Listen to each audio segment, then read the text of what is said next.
want to welcome everybody. My name is Annie Morley, and I'm the president of the Idaho Virtual Reality Council. Woohoo, yeah! You know what? Yeah, let's clap. This is awesome. Before we get started, I wanted to just make sure that we thanked Trailhead. How fantastic is this space? I mean, this is awesome. And if you are not familiar with Trailhead, please do make sure you grab some information on the way out. They're doing a ton of really cool stuff here in Boise. So huge thanks to Trailhead for letting us use your space.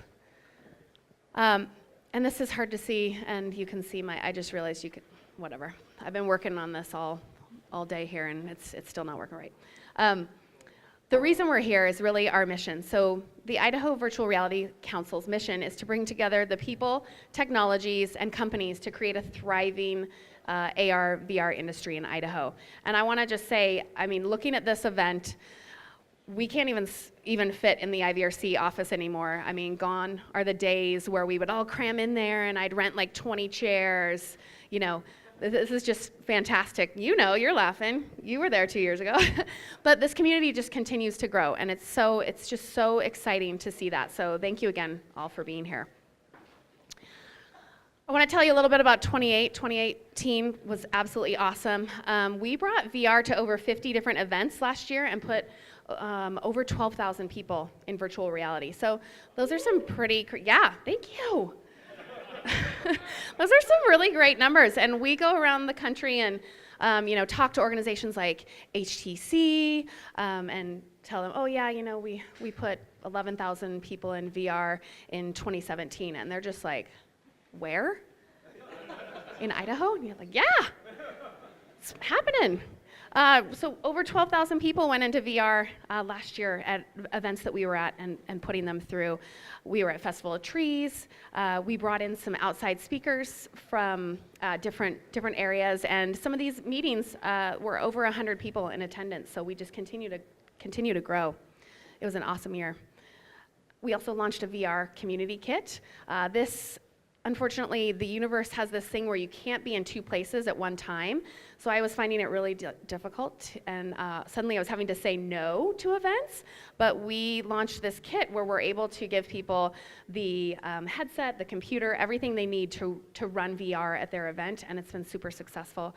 That was used by over 40 different groups. It went to schools, after school programs, different organizations used it. And what that also did is it allowed these different organizations to keep the technology longer. So we had classes that would keep it for a few days and get to really utilize the technology versus just getting into one experience for a short amount of time. VR Bash 2018 was awesome. We keep growing this event. This is our signature event every year. We moved it out to the Revolution Concert House out in Garden City, made it an 18 and over event. We really wanted to make sure we were getting those adults in virtual reality and getting them excited about the technology, and we did that. It was such a blast. You've never seen so many adults like just smiling and having fun. I know some of you were there and can agree with me. Okay, so what are we doing in 2019? I just want to tell you where we're headed. So evangelism has been a big thing for us from the beginning. Just getting this tech into people's hands and showing them the consumer and enterprise value that it has. This year, we're really focusing a lot more on that enterprise value, getting out to companies and showing them that it's much more than just playing a game or entertainment. There's real life applications out there in businesses that are genuinely returning a true ROI and are changing the way people are doing business. So again, continuing to be a focus for us. Education, hosting technology workshops, building relationships with universities and secondary schools. So we're still going to be focusing in that. Last year, the VR for Ed program was launched, and we did that in partnership with, in collaboration with the STEM Action Center, as well as Blocksmith, whose stuff you see back there. And 10 rural schools in Idaho got VR to their locations, and they were learning how to code through using that technology, and it was extremely well received. That is about to launch again this year, and so we're going to continue with that. We've got some dev workshops we're doing. bringing our community to get together at events like this is just really important so that we're all talking and working together as well as learning from each other. And we're going to keep getting speakers from outside the area as well as relying on some of those experts that we have in the state. I'm trying to move fast. Acceleration. So we want to make sure that more organizations from Idaho are on this map. It's really hard to see, but this is the AR, VR, XR leaders. And what's awesome is that there is an Idaho company. There might be actually 2 on here now, which is super exciting. So we want to help get more organizations on there by mentoring and promoting Idaho companies to external partners. So we're going to continue doing that. Our partnerships. So we have awesome partners, and we want to continue to extend those relationships and build those, but also bring new organizations on to help us as we are on this journey to make sure that Idaho is a real strong leader in this space. So working with local and national companies to help with financial, organizational, and technical growth. So thanks to all of our partners that have been with us so far, and I'm sure there's some more that are going to be coming on this year we're really excited about. All right, so how do you get involved? Company partnerships. Should your organization be listed on that last slide? You know, come and talk to me about how your organization can get involved with us and start enjoying some of the fun things we're doing and how we can strategize together to build this. Membership, join as a member. I'm super excited. We're adding some new membership options this quarter. So some additional value with discounts, some cool swag. The list goes on. Those are going to be rolling out in a couple months, the next 2 months. So watch for that information. If you want VR at your organization, reach out to us. That's what we do. That's what I'm here to do. So if you want a demo, or if you want us to come in and bring the technology, or if you have an event, leverage our VR kit. That's what we're here for. And we're always looking for volunteers at events to just help get people in and out of VR. So there's tons of ways to get involved. And we have a lot of upcoming events. We have an events calendar on our website. Just a few. We have a couple coffee meetings that are coming up in February. We have a dev meetup where we're going to be talking about AR with Facebook Spark AR Studio. We will be at the Idaho Business and Tech Expo on February 20th, and then March 5th is our next slated meeting, and I'm working on a big speaker out of California, so that date might move a little bit, but I can't quite announce that yet until that person's confirmed. So cross your fingers for me because it's a really, really cool speaker. Okay, I'm moving on. I know you're here for the panel. You're not here to listen to me. So, okay, let's have our panelists come up on the stage. Where are they? All right, come on over. Should we clap for? Let's clap while they're coming up. Yeah. Okay, so we have Amy Guile, who is Silver Draft Supercomputing's CEO and co-founder. Ryan DeLuca from Black Box VR, CEO and co-founder. We have Marcus Nygren from Blocksmith, CEO and co-founder. And then we have Bert Heilman. Yes, okay. From Intercon, and he is an AR VR learning specialist. So why don't I give you guys the mic for just like a minute to talk a little, like just, do you want to reintroduce yourself or should I just jump right into it? Okay. Sure. That means I have to pull up the questions. Hold on. Okay, hold on. Okay. So, this is a really hard one. Let's talk about 2018.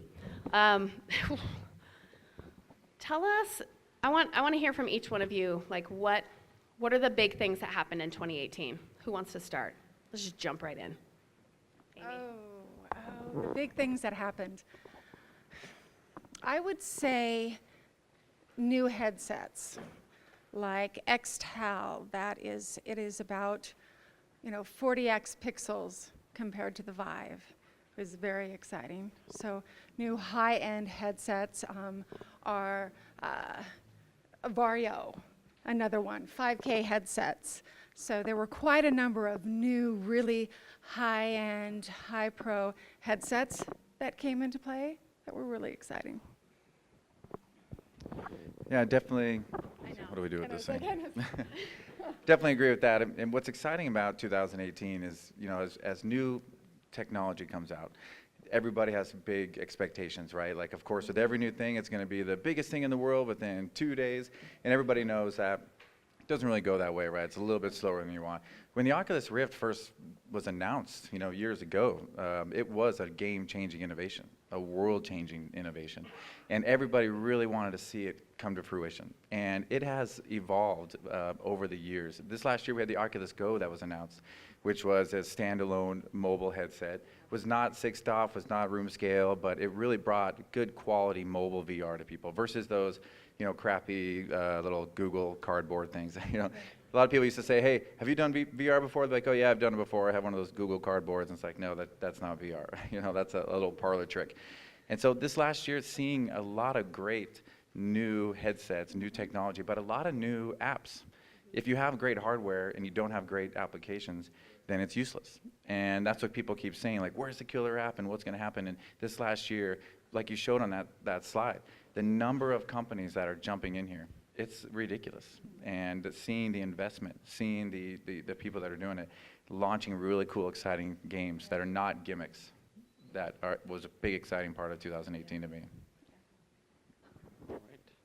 Also, new microphones, I guess. Yeah, exactly. So obviously the biggest thing that happened last year was we had our first revenue as a startup, so that's super exciting. And through that, we had 4,000 students learning 3D creation and VR through our system, which is pretty awesome too. Headset-wise, I want to go low-end because something really exciting happened there, which is the Oculus Go. Just so well thought through. Just a really, really all-around nice device to start with and not expensive, so that was really awesome. And I have to say, for me, like the dark horse last year that I did not really have on my radar, but I'm seeing all the time now, is the Windows MR device suit. So much nicer. We have one back there if you want to have a look. So much nicer to just plug and play something. That must pretty much be the first time that Microsoft actually delivered on plug and play. So, excuse me, Microsoft. I'm sorry. And then software-wise, also like on the game side, totally out of nowhere, Sony's own development studio released some amazing VR titles that I bet almost nobody has heard about who doesn't have a PSVR and a Sony PlayStation. So that is really cool. Okay, yeah, stereo, right? I don't know which hand to use, right? Or maybe it's both. Maybe that's it. So for us, 2018 was kind of up and down for us, and what we were seeing in the industry. There's a lot of push that 2018 was going to be the year that VR just is everything. And there's some posts out there by game CEOs who said, we expected it to be all this, and it just wasn't. That's kind of what we experienced as well with 2018. There's a lot of hype, and then we had a lot of slowness around VR creation at the beginning of 2018. At the end of this last year, it started to pick back up. As we were looking at kind of those trends to kind of understand what's going on, it kind of came down to a number of things that we could kind of pinpoint. It's education, it's cost, it's content, which we're now starting to see a lot more of, and I think it's a little bit of fear around that, and I think these are starting to be overcome in 2018, and that was a good thing, right? When we talk education, people don't know what VR can do, all right? We're finally starting to get over that hurdle. We're starting to see some adoption. Cost, right? That's always everybody's biggest thing. How much does it cost to build this experience? Is it $20? How much is, if you look at some of these SDKs, we've been working with a couple companies, and some of their pricing is upward of $60,000 for a year licensing to do a specific piece. And as a smaller company like us, we just can't, put forth that kind of bill. And so that cost is truly an inhibitor of VR, AR going forward. We also see, we talked about content, right? We're starting to see good content. That's fantastic. But then the content creators are saying, where are the users? And the users are saying, well, where are the content creators? And so we're in that dilemma still, but I think we're starting to grow. We're starting to get there. The last thing we talk about is a little bit of fear that we saw, when we go around to events. We're saying, hey, would you like to try VR? People my age, I'm kind of older, I guess. I don't know. Or this crowd, I'm older. But people my age are, we think we're experts in the field. We think that we've gained all this experience. And so when we go to put on a VR headset and we're unsure about what that experience is going to be like, there's just fear with a lot of people of, am I going to know what to do? Is this going to be easy for me to do? But that is starting to get overcome. We're starting to see more people get past that in 2018. So in our perspective and what we've seen, a lot of good movement in 2018 toward getting past some of those hurdles of the past. There's one thing I want to add if we want to look at it from the business side of things and what really happened in 2018 is the clear adoption of product design and creation inside of VR. Whereas it was 2017, let's try it, let's see if we can work this into our workflow, will the artist adopt this? 2018, it is standard inside workflows where we're taking apart the headsets and attaching a simple handle to it. So, a car automotive designer's in front of a chair, his screen, and he's just lifting it up. Designing, lift up, look, designing, and then connecting worldwide. Whereas before it was, the sampling of, it is in full adoption and workflow from design through manufacturing in 2018. Awesome. Okay, so Bert, you touched on this a little bit, but I want to ask what didn't happen that you were expecting in 2018? If you want to, you kind of. Yeah, I guess for me, what didn't happen was the explosion, right? Just just everything going full force. I'm also missing a lot of tools. Right, there's so many distant or discordant platforms, right? We can develop for one AR headset or another one, or if I'm working in Unity for, if I'm trying to develop for the Vive, then I've got to do something different. If I'm going to go over to the Oculus Rift, there's little tweaks and things that just have to be worked around. And how do I deal with mixed reality headset? We talked about Windows mixed reality. So I know that that's a goal that people are trying to get toward, but I'm still not seeing a really clean, unified way to get there. Maybe this is the right solution, right? Blocksmith, hopefully. I mean, that's where you're going, right? But that's what I was really hoping for, is something that was really integrated, that really works smoothly, that I can make it once and feel like I can deploy it everywhere without having to make too much of a tweak to it. And so that's kind of what I was missing out of 2018. Yeah, I thought I would lose more weight in VR. But Ryan doesn't deliver his home device yet. And actually my problem with that is I'm getting kind of old, so this stuff is so crazy motivating that I do this once and I'm sore for 5 days because I'm overdoing it, which is probably something that you're seeing with your machine, right? It's you gotta be careful with that. That's true. Yeah, so I was also going to say I didn't see Marcus lose much weight, but but you took that one. No, you always look good. For me, it really was, I wasn't really expecting the explosion because it is kind of true that we're all here for the marathon, not a sprint, and there's going to be some great long-term businesses. That we all understand that. We all hope it goes a little bit faster. I think we all hope there'd be an Oculus Rift 2 or a Vive Pro type of device that really moved the needle and was something interesting, but it really wasn't. Other than Oculus Go and some higher quality headsets that haven't really got to that next stage of traction yet, there's a lot of disappointment in a lot of the forums and places and from consumers that we haven't yet seen that next gen device. But what everybody's saying is Oculus, Facebook, HTC, Valve, they want to wait till they can come out with something that's really going to be different versus just a spec upgrade. And so there's a lot of rumors about that coming next in 2019. But I was really hoping that we'd have a good wireless solution by now for a high-end device. We tried the TP Cast, we tried a lot of these add-ons for the Vive Pro, and it was just it was so much extra effort that we just said let's wait till there's something a little bit better. I really would say, obviously, the consumer end is obvious, but really on the media and entertainment side, the content side, the lack of drive to make content in this space. You know, on the enterprise, yes, but on the media and entertainment side, lack of content and challenges with that, whether there's a number of businesses that started up. It was a big push from a studio standpoint and then a pullback. A start, a push, a hype, and then a pullback. So I would really say more on the content, media, and entertainment side. So let's talk about Magic Leap. Yeah. So there was a ton of hype around Magic Leap launching in 2018. Tons of investment. What are your thoughts on that? Who wants to go first? I'm not going to force the line. Marcus? Okay. I'll be honest, closest, and then you guys can whack me if you think I'm being inappropriate. No, you can't.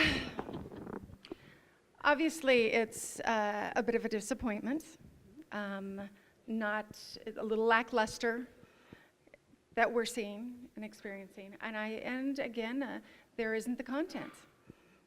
And so similar to what I just spoke to about the content, when there's not the content, it's that, you know, cat and mouse sort of thing. But, you know, I think let's talk in 5 years and then let's see where we're at.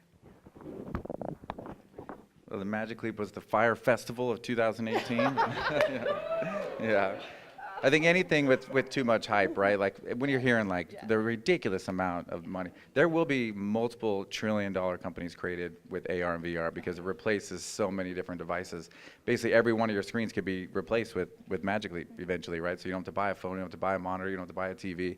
You can replace all that with one device. And so it's going to be a huge thing, whether it's Magic Leap or somebody else.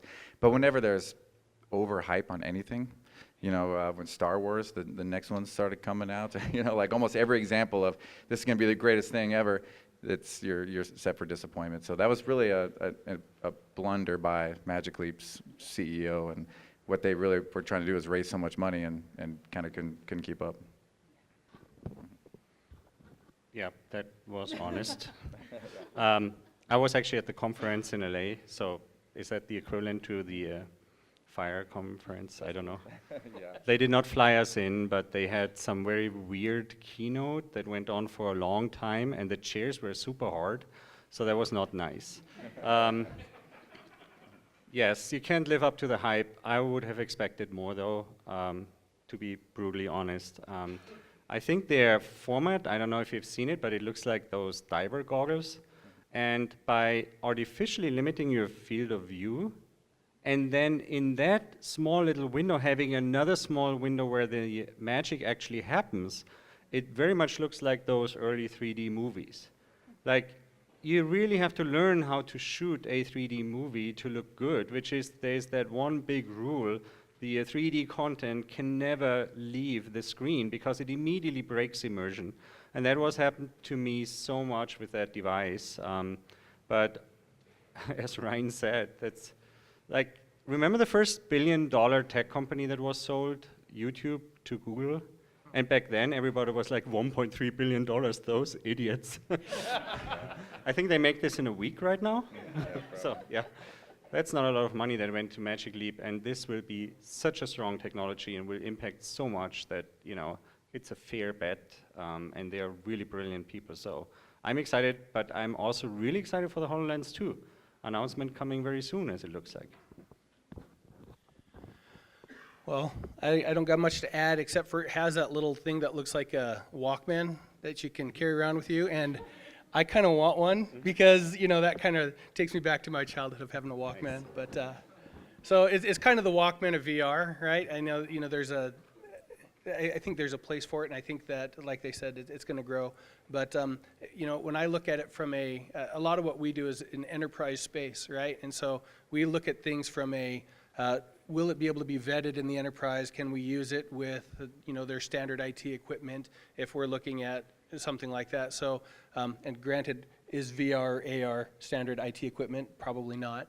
But, you know, so we end up going toward Windows mixed reality headsets just because, you know, that plug and play, that VR name, that it's Windows, so it must work. kind of an attitude. So that's where we've been spending a lot of our time.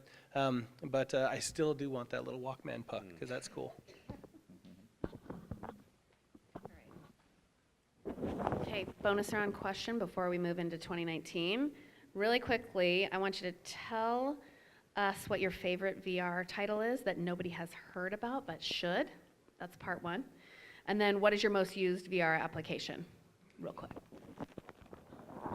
Oh, I think my favorite, especially we're going to touch on this since it's Sundance time, I would say my Hamlet 360.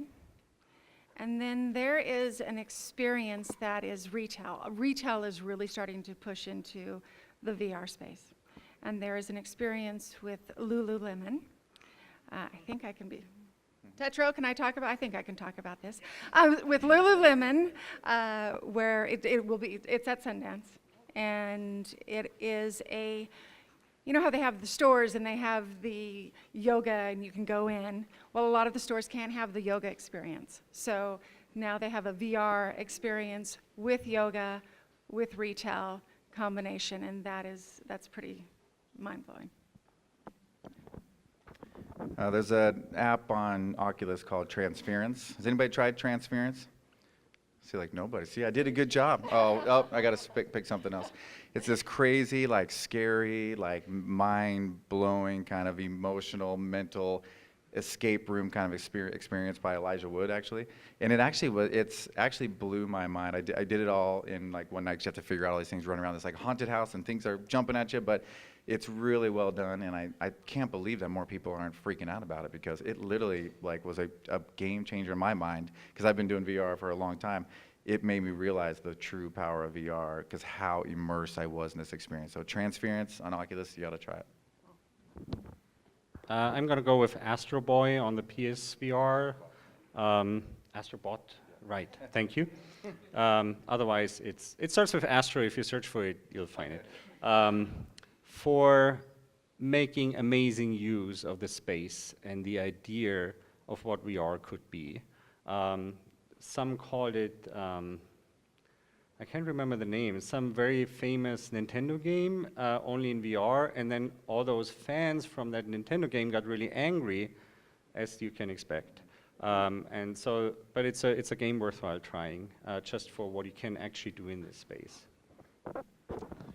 Okay, I don't know if you've heard of this. This is a pretty rare one. It's called Google Earth. No, I'm just kidding. I never get to travel, and so no, I'm just kidding. You know, I have to admit I probably don't know any really obscure ones besides the ones that we make for our clients, which are pretty cool. But yeah, that's it. Oh. We just pass it till she asks a question. Well, he can't hear me if I have, so he's going to yell at me. Okay. You answer for me what VR application you're most in. So go. What VR? What you use the most? What I use? Well, for development or for actual use? Okay, so we're a Unity shop, right? So we're mostly in Unity doing development stuff. So I spend my time mostly in C# code. Yeah, and then of course the experiences that we're developing. So. Apollo versus Creed for workouts, and then tons of Blocksmith. We're getting creations in from the outside, and sometimes we don't even know how they found us and make stuff, as well as our internship program back there. Thank you guys are making amazing stuff, and I'm watching that pretty much every day now. So by far, Beat Saber. It's the most fun. I mean, and you know the exciting thing about fitness being one of the killer apps for VR is that you have to do it every single day. So I wake up every single day, and after a little bit of pre-workout, I run upstairs, put my ankle weights on. My little toy poodle follows me up there, sits in his little spot because he knows what's happening, and I flail around for a half hour, you know, according to him. But I have the most fun. I don't get bored of it. I've literally done 1,000 songs. It like tracks over 1,000 songs playing in there. I'm an expert, so if anybody wants any tips, it helps with weight loss too. But it's unbelievably fun, and I will never be on a treadmill or elliptical again for cardio. It's the best thing I've ever done. This is the founder of bodybuilding.com that is saying that, just a reminder. He knows fitness. Yeah. So I never would have to get on elliptical ever again? All right, I'm in. I'm in. Well, since we're on the, hardware full solution side, I would say, an enterprise, I would say our main application would be VRED. VRED is an Autodesk application that is done for product design and creation. I think the other would be, on the AEC side, pushing with regards to Revit, taking it into Unreal. A huge mix, huge mix. All right, so let's talk 2019. Ooh, what are the big things that are coming in 2019? Who wants to go first? Not everybody at once. HTC is toying with eye tracking, as well as a standalone device called the Cosmos. Oculus releases the Quest, which could be a mobile Oculus Rift, except that it's more like a Oculus Go with tracking. So I have semi-high expectations on that one, but I hope it's as well executed as the Go. There is rumors of a next PSVR version. There's the HoloLens 2. Nobody knows what Magic Leap is doing, probably not themselves. Windows MR devices like the Samsung HD device is amazing, like better screen than the Oculus Rift and Vive Pro. Like imagine that for Windows MR device. Am I forgetting much? Anybody else? So those are the trends, but so ultimately they are all betting on cable or wireless. That's a big thing. I tried my first wireless devices and was kind of not so impressed because you immediately have a boundary problem. Wireless VR devices would be awesome if you would be in Trailhead and nobody would be here and no chairs. Otherwise, like the Vive Focus that I tried, I walked like 2 steps and like device is shutting off because you're walking too far. And I'm like, what's the point of a wireless device if I am actually now not allowed to walk? So I'm not sure if that's the right path. Everybody that I know in the enterprise space wants lightweight, super massive high performance. That's what they want, that's what they need.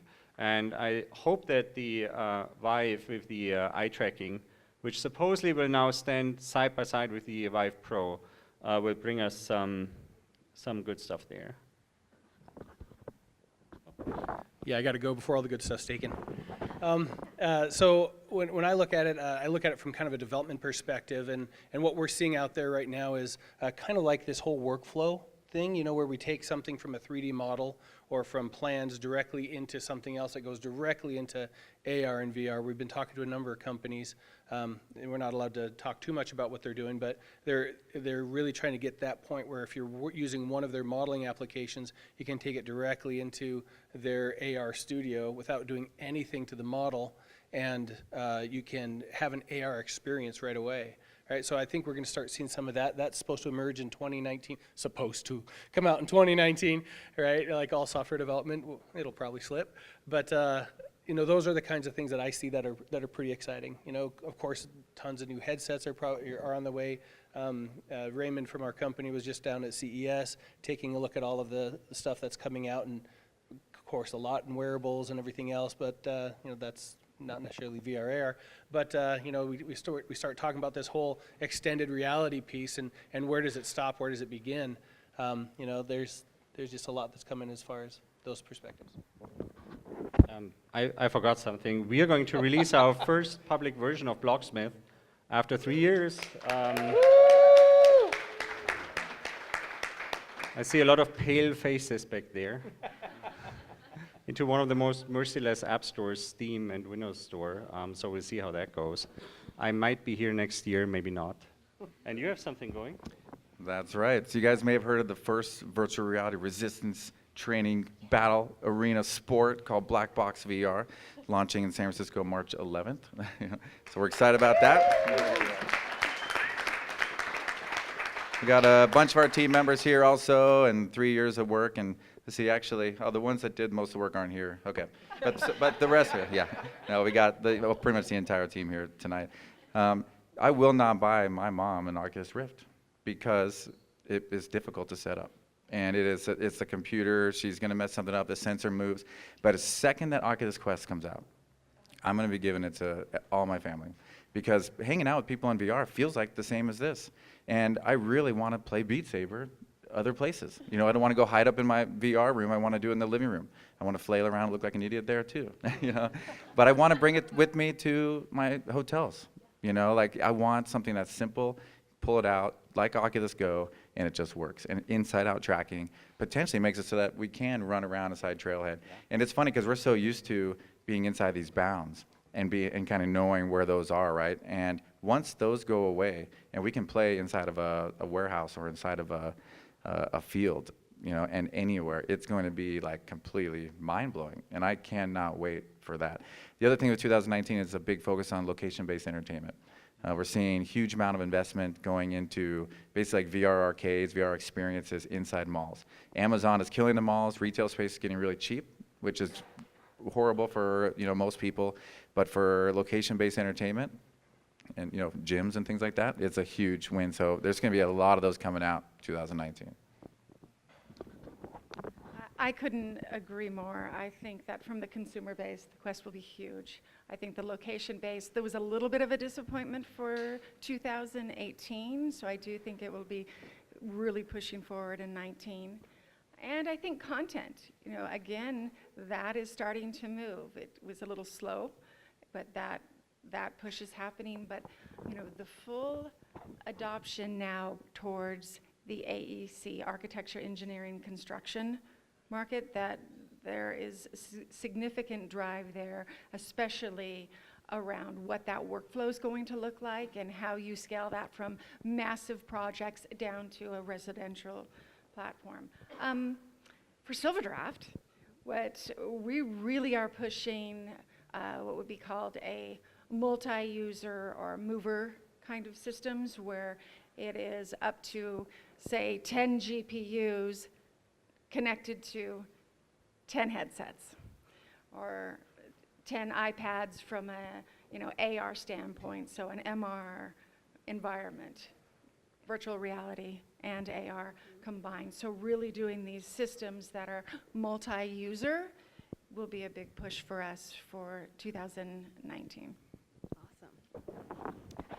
There's a lot to look forward to. So let's go even further into the future. What do you guys think it's going to look like in 5 years? What are we going to be doing in 5 years? Do you want to start? Oh, give me a Who second. wants to start? I'll go. I'll be sitting on a beach somewhere, super rich because I made all my money with VR and AR. Hopefully, right? I mean, that's where Ryan's going to be. No. Again, looking at it from a development perspective or from an ecosystem perspective, I'm really hoping and I think the world is trying to get to a place where we have the tools in place to more quickly develop our AR and VR experiences, right? I just talked about companies who are trying to go directly from models into an AR experience. I think we're going to start to see that become more and become simpler. Right, so that we can do that more quickly. I think a lot of enterprise, and I was thinking about this for 2019 as well, they're really moving toward AR, right? We're seeing a lot of use in wearables, the glasses, where they can map an entire, like say a manufacturing facility. They've got to turn off this knob and do service to this one place where they have lockout requirements, right? So they've got to make sure that these valves are turned off. Well, they have systems now where you can have somebody remotely watching you as you're turning something off, and they can see the entire model, and they can help you through those things, and you can create experiences now that do similar things. I think we'll see a huge adoption in those kinds of things. You can start seeing some of that even go toward customers if they've got, if they've got to do something with their computer or with a peripheral or whatever it is, they can quickly turn it. We see things like the IKEA app where you can put your furniture in your room, right? Those are huge things. I think we're going to see a flood in the market of stuff like that just makes life easier, that makes things work better. And again, coming back to that development perspective, I think if you're a nerdy geek like I am and you want to build something, it's going to be a lot easier as the future comes around in 5 years. So I really struggle with that question because there's just so much going on. I just want to point out one thing that I haven't seen mentioned that much, but there's so much going on in that space as well. Can you hold this for me for a moment? Sure. Pixel 5.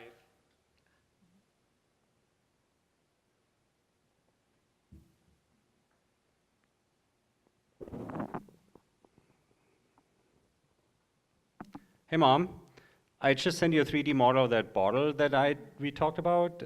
Could you show this to Dad and ask him if he likes that? I would speak German to her because she's 6,000 miles away. Yeah, that's right. There's quite a likelihood that the model transfer that you guys are talking about, right?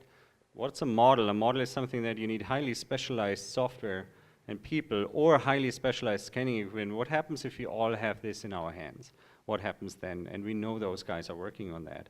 We will see a flood stream, or at Blocksmith, we are expecting a flood stream of 3D content that we will tame with our solution, and lots of other companies out there will try to do the same. I've seen one of the most credible solutions that the Magic Leap has is the replacement of the Skype call. Their human model that they're using, that you are interacting with, they've been using it as an assistant. It is so real, as you guys seem real to me right now. I hope you are. This is just a tiny little fraction of what those companies that we've seen on those slides are working on. And every tiny little bit changes this. Like if Apple brings out a 3D scanner phone, that will change so much. And will it happen in 2 years or in 5 years? I simply don't know. But there's lots of developments going on that are not just headsets, but are part of this workflow to drive this content on an unimaginable scale. So he's moving to the beach. I'm moving to the metaverse in 5 years. I really strongly believe that the beginnings of the metaverse will be here, because right now almost all experiences are individual apps, right? You load one, close it down. Imagine if the web was like that. You load up a website, you download a whole bunch of stuff, and then if you want to load up a different one, you close it all down, open it back up. That's where we're at with VR. And I have an Oculus Home, and I decorated it for Christmas. Nobody saw it. My wife, I tried to get people to look at it, but it's weird. They just wouldn't do it. But I can't wait until we can have our own spaces in there, and we can immediately move in between different apps. And with 5G networks, that's the next big thing that's coming. Slow internet connections, slow in 5-year standards, is making it so it's really difficult to jump in between experiences, plus do it on the move. So you have an Oculus Quest inside-out type of product that switches in between AR and VR, because obviously we all know AR is going to completely change the world, the spatial computing everywhere you go. Apple's making a ridiculous amount of acquisitions in AR, right? A lot of secret ones, but a lot of them that we're hearing about. And they're not just buying like applications, they're buying like lenses and people that they're going to make a really cool set of glasses. Everyone thinks 2020. So we will bring all those devices with us. We will be able to jump into AR, VR at will, jump into different experiences. And then you guys can see my Christmas decorations. They were awesome. And they were much easier to take down than real life ones. Well, other than the fact that we'll be on an airplane and we're watching Netflix in VR, it'll be AI within VR. I mean, we're already doing it to a small degree, but that will be working to help with generative design.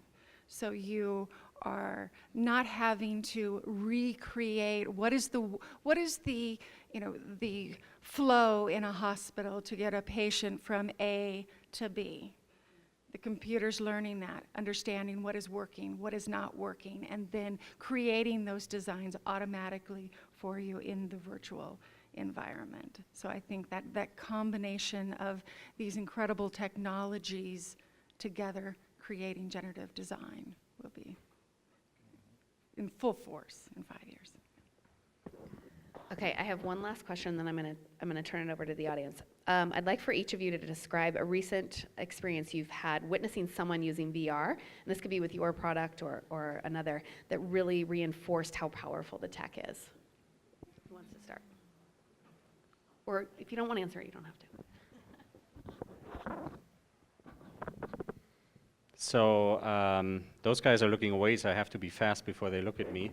I spent my Saturday morning in the VR1 arcade, and I don't know if you guys actually know this, but this was the first time that I've actually witnessed an innocent, never has experienced VR before couple who also happened to have real estate background, but that was about it, see their new house that they've been designing with you for the first time in VR.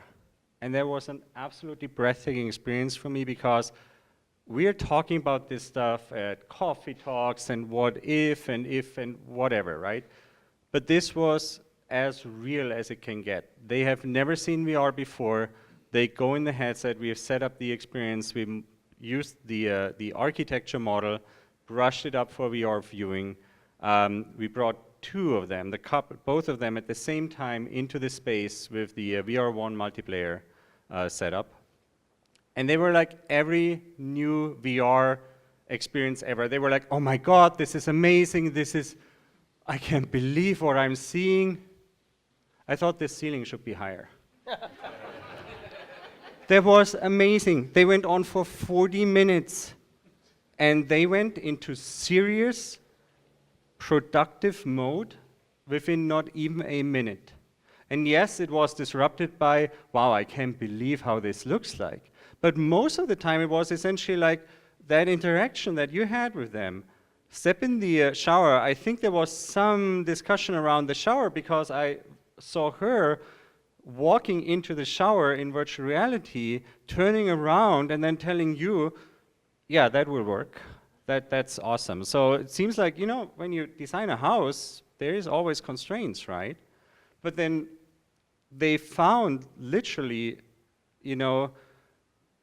I wouldn't say problems, but they found where there was a discrepancy between the architect and their own vision. They saw it for the first time, and it was completely breathtaking. Like, those windows are I loved your face, they're like, those windows, they are amazing. That's exactly how I envisioned it. And you were like, yeah, of course, I drew them that way, right? But the ugly truth is, there's pretty much only one person who understands architectural drawings, right? That's you and nobody else. So for them, that was the first time they've actually seen their house. And that was really cool. It's funny, we designed our gym inside virtual reality also. And we went to visit it a little while ago after they'd finally built some of the walls. And it was this weird feeling, like, this is the first time I've ever been here, like, with the walls up. But I for sure feel like I've been here before. Like, it's a creepy, kind of almost like deja vu kind of feeling, because being in VR makes you feel like you were there. For me, it's, not that long ago, seeing an older gentleman that wasn't really quite as mobile as he used to be, and he grew up like in Kansas, somewhere like that, forgot exactly. And he went inside Google Earth VR, and he immediately figured out how to find the different things he wanted to do. And he visited his hometown that he hasn't visited in 50 years, and he was still able to remember how to go down certain streets and turn left, because that's where the Smiths lives, and this is where this farm was. And when he took the headset off, he was so thankful to be able to have that experience again, and to be able to really feel like he went back there. And it's mind-blowing. If you haven't used Google Earth VR, I know we kind of joke that it's very famous, but if you haven't used it, get in there and really play around. It's amazing. And also say people working outside VR is hilarious, because people push so hard, people you wouldn't expect, not these bodybuilders, just like regular people, trying to kill that last person out there that's trying to get them, and like they only got a little bit of hit points left, and they did their last chest press they can do, and they're yelling and pushing, and they never do that in the regular gym. So it's pretty funny to watch. What? Yeah, I'm good. So there's a couple. I would say one is my daughter, who is VR obsessed. She gets in these things, and you can't get this child out of them. And she has decided for National History Day, she's going to do VR. So she had to, try to convince them that this would be allowed. This isn't the norm. But her in the office and trying to get her attention as she's in creating her worlds. As a mom and a CEO of this company, just watching this child be completely somewhere else is incredible to see. Another is an experience with it was an automotive designer who's been in VR, who's done VR, but with a new tool set, and actually went in to sit down in the vehicle and forgot he was in VR and fell to the floor. So I would say those two. So it was me. I was the last guy that I think about this. So I was working with another company, and so I see VR all the time, right? I'm in there, I'm doing stuff, playing games, doing our experiences, but this guy's like, oh, hey, you need to try this VR experience. They take you up this elevator, and you're walking this plank to grab this cake. Everyone done that? Okay. Well, they set it up so that you've got a board that you're walking out on, and you've got some foam under the board, so it's not stable. And I'm like, it's VR. I'm not scared. I'm deathly scared of heights. I'll just say that first of all. And so I get up there and I'm like, okay, this is great, VR. And I'm like, I almost couldn't take that next step. I mean, I knew that the floor was right there, and I'm on this board, but it was so real. I mean, everything about it was just. My pulse was racing. I physically couldn't move, so I finally am like, come on. Knocking off the cake or whatever I'm supposed to knock off. But it is, at that moment, I just realized what an immersive and powerful tool virtual reality really is. We can just immerse, we can become, we can learn, we can grow, we can get fit. I think there's so much possibility and so much growth that the only thing that stops us is our creativity. So.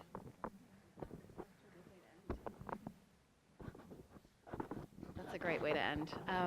So I wanted to turn it over. I think we have time for a few questions. We've talked a lot up here, but does anybody have any questions they would like to ask the panelists? Yeah? Okay. I'll bring you the mic. Okay, so she asked what's going to happen this year, and you all talked about stuff that's happening in other places, like Oculus and stuff. What's going to happen here?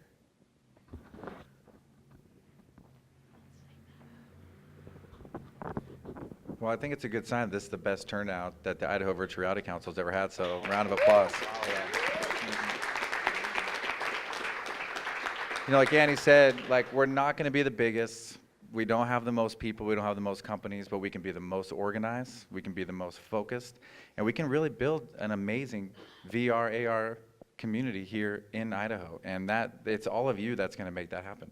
And we've got great companies, that are represented up here and some that are not. And more people are learning it. More and more people are understanding it. And that the fact that they're trying it, understanding it, is going to turn into new companies. It's going to turn into people using it at their companies. And it's going to be a game changer here in Idaho. So we're really hopeful, and we're going to do everything we possibly can as a team and with your help and support and all of our members and board members to continue to push that narrative that VR and AR is coming. It's just like when the internet came, just like when smartphone revolution.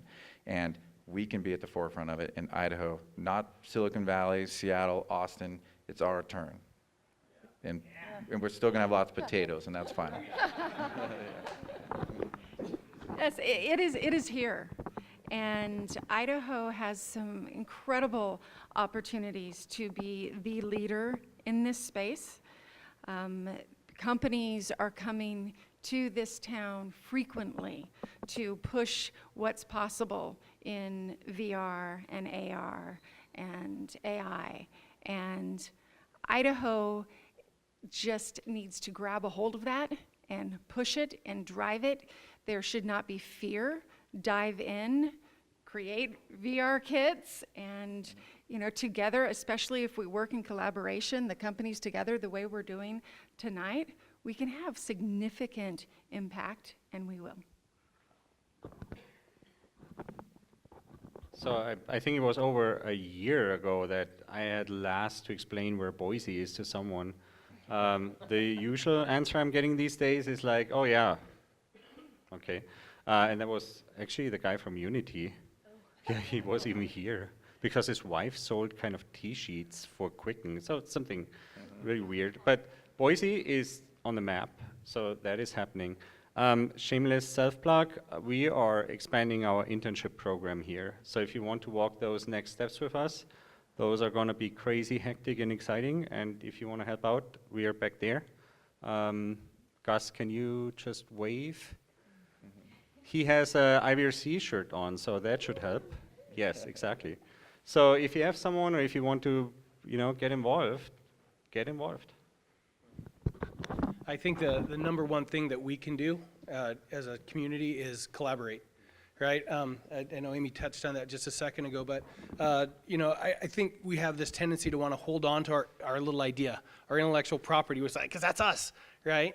But how do we know what's possible with it until we share it with somebody in the community who can help to guide us, who can help to move us along? As I was, looking over here to Marcus's company, I'm like, man, I want to collaborate with this guy. I've got some ideas that I think that if I work with him, we can grow, right? We can make something really cool, and we can hopefully make money, right? I mean, that's the goal, right? And maybe it'll be the next big thing, right? But I think if we will work together, if we will collaborate, if we will open our ideas and be honest and with each other and also protective of each other's intellectual property, right? We don't want to steal someone's good idea, but we do want to help them with it, right? Because when one of us is successful, all of us is successful here in Idaho. Real quick, one thing to think about is there's a multi-billion-dollar company called Barco. And so one of the things that I would offer up anybody here is to come visit Silverdraft, because we talked a lot about VR with regards to headsets. But there's VR that is from the cave.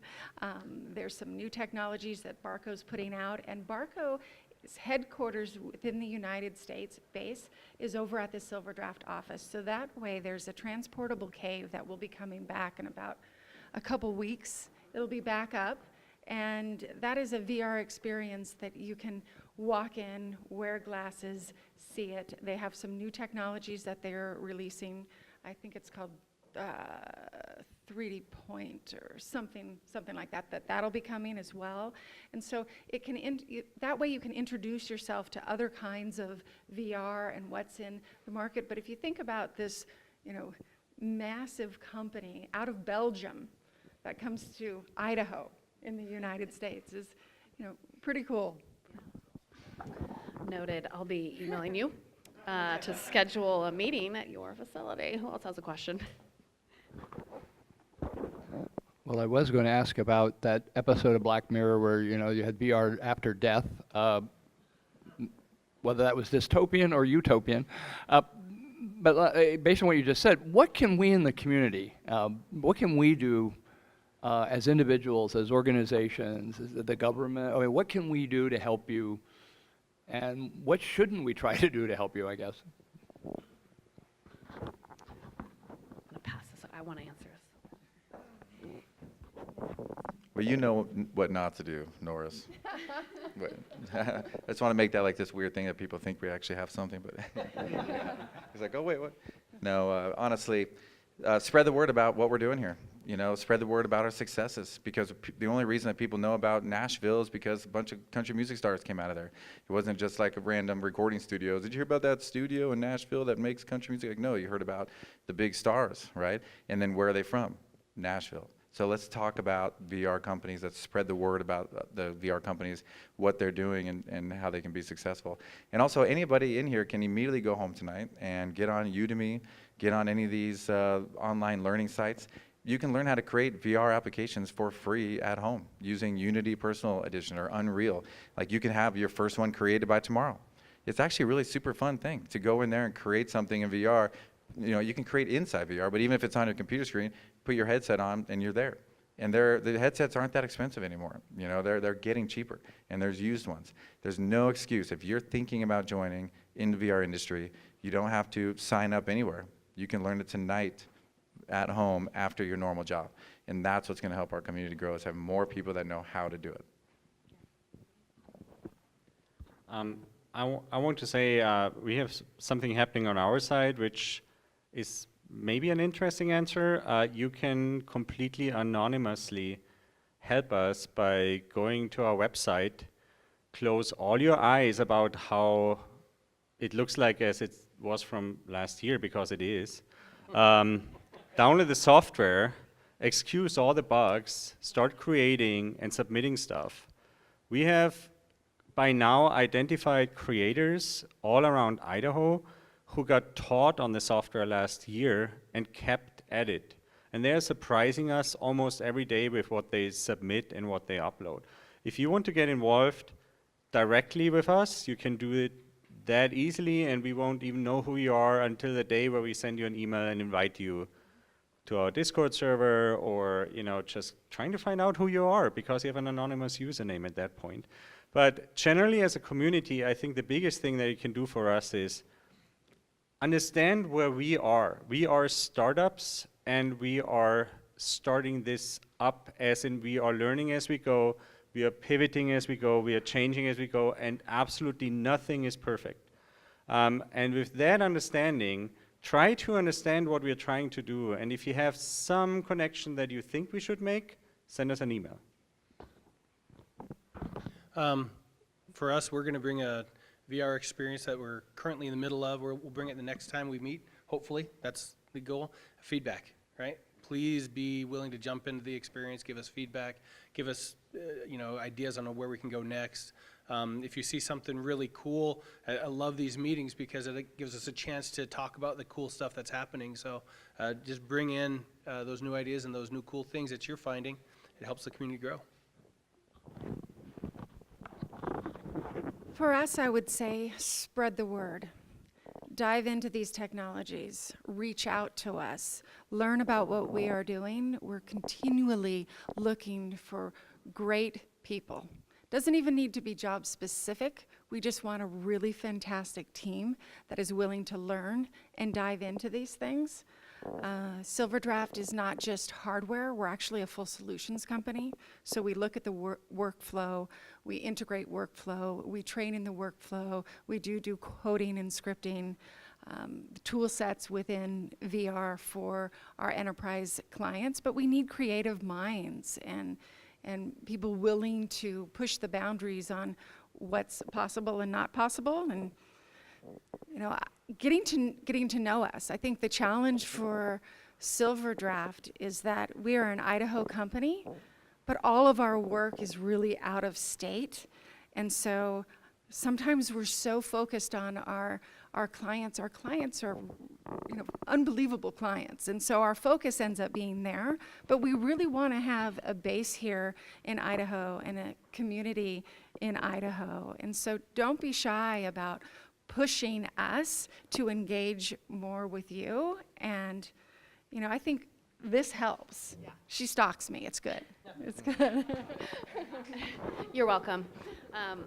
I would just add to that, continue to support the IVRC. So join as a member so that we can continue to bring these events to the community, bringing in speakers, having these local experts in front of the audience. If your organization wants to partner with us, talk to me. So just continuing to support us as an organization so we can bring all these resources and people together to have these conversations, I think is really important. You got a question?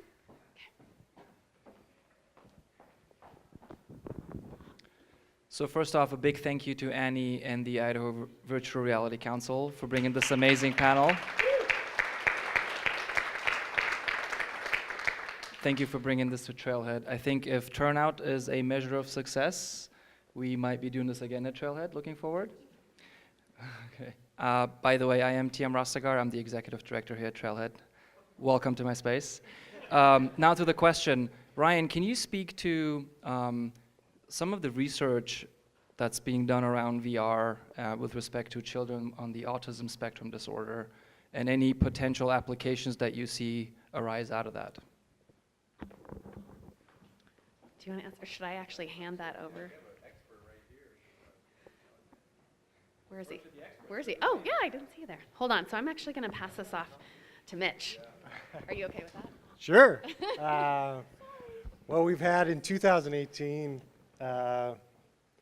we're very much in the infancy stage, but my son, Nathan, has autism. He's 10 years old, and myself and Brendan Smythe and Jim Bradbury are currently in the process of developing a Research Institute, and working with Boise State University and several other parties. Sorry, I wasn't exactly prepared to speak, but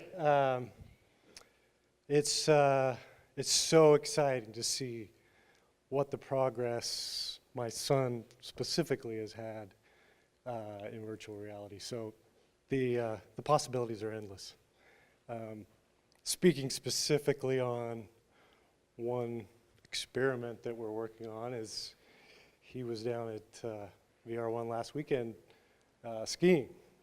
And so next weekend, actually 2 weekends, we are going to take him skiing and see where we go from there. So we've had some specific successes in, he had his first plane flight in July this past year, and all of the preparation was done in virtual reality at VR1. So I think where we're going to specifically start is education-based. I know Boise State University and the GIM program just started this month on building applications. So Very cool. Thank you for sharing. So my son is also on the spectrum. He responds really well to VR. Really? And I've known through Ryan and Jim that that's an area of focus. I'm really curious to see what you do with it. Yeah. Thank you. That's our main motivation. That's our main motivation, and I hope starting Thursday, 2 days from now, that we pick up where we left off in 2018. Yeah, so yeah, go ahead. And if you're interested in getting involved, just reach out to the Idaho VR Council and we can connect you. Are there any other questions, or else we can kind of end it here and turn a little more time for demos and chatting with people? What do you think? Are we done? More questions? I can't tell. I think we're done. Yeah, that's it. Yeah, we went pretty long. I know. I was trying to be short too. I'm sorry. Thank you so much to our panelists. Can we give them a round of applause? Keep going. And thank you so much to everybody who came. If you want to, go back there and try Blocksmith out, hang out for a little bit. I think we're going to be here until about 7. So thanks again for coming.